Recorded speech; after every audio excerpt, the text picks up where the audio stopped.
cancer, of course in India. Then the very unfortunate part is, the unfortunate news is tetusobola cooperating where the cancer is, because it's just kauzi. It's a stem connecting the brain to the nerve, to the spine or something like that. Nebinsobera omwami taliwo, omwana alwa, just like that was like within 2 weeks. Omukyala era Munamawuliire wa NBS gwe bayita Hatma Nalujja bambi mu vidiyo eyo abadde Atotoola ku ngeri muwala we Hawula gye yafa, era nga kyaliwo ke mabegako naye nga it's now that she has opened up. Abadde tabinyumyanga mu lwatu naye olwaleero avuddeyo naye explaininga omwana yali mwana muto ng'emulaba mu kifaananyi, era bambi kyali kya nnaku nnyo, naye twebaza Mukama azze ng'amugumya.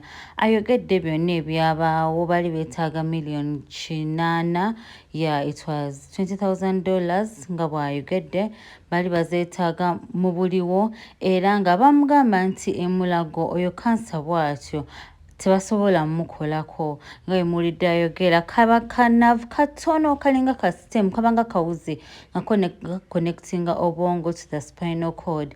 So bambi ne bamureferringa to Turkey or India. Kati yalina omusawo gwe yali ayogera naye, omusawo ow'ebweru n'amugamba nti fine, ogenda leeta omwana naye tetulina kyamaanyi kye tugenda kukola, naye nga yomanyi maama w'abeera, obwongo bwamwesiba, naye era bambi n'asigala ng'ayagala alabe enkyukakyuka ku muwala we bambi gw'omulabawo mu kafaananyi eyamufaako.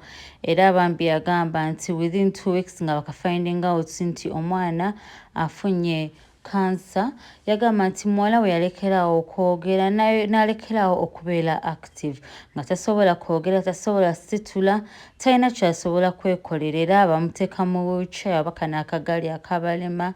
Naye bambi Mukama yazza bibye, omwana bambi n'amufaako. Kyali kya nnaku nnyo, kya nnaku ddala, era tusaba bambi Mukama awummuze omwoyo gw'oyo omuwala mu mirembe.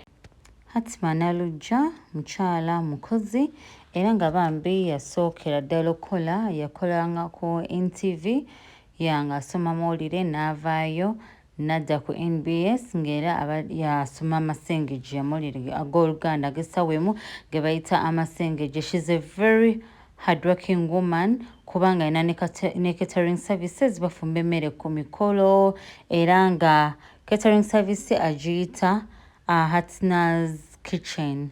Ya mukyala mukozi bambi, asoma amawulire, wakola catering, era nga bambi agambye mukadde ako muwala we wali omulwadde yasigala asoma amawulire. Yalinanga ne program gye bayita Morning Express ng'alina okujja n'agikolako, wadde ng'ewaka aba aleseeyo bizibu byereere. Era n'agamba nti bano abantu abakola ku TV oba the public figures bayita mu bizibu bingi, naye munnange ennaku oba tolina giraga abantu. Zijjukira ne Beno Nkibuuka alina interview gye yaliko n'agamba nti yaluzingako a loved one, I think yali taata we, naye bamugamba agenda kupresentinga ku stage ng'agenda kuzannya katemba, jjukira ba actinga bakayimbira drama actors, ng'agenda ku actinga, ne bamugamba nti oluzinzeko kitaawo, era bambi yasigala actinga. Okitegeera. So to be an actor oba to be a public figure olina okubeera nga oli strong, whereby even if the worst happens, era ogenda presentinga, oba tugambe oli politician ng'olina ogenda kwogera mu bantu, nga okuta akazindala ogenda kwogera eri abantu ne bakugamba kino kibadde, even if it's the very worst, mukwano oba olina okugenda mu maaso oyogere kye bakusuubiramu. That is what it takes to be a public figure. So nono omukyala Hatna yagamba nti yasomanga amawulire naye ng'omutima teguliiwo, omutima guli waka gw'omuwuba, yeebuuza omwana ali atya, omwana afunye ak'okulya.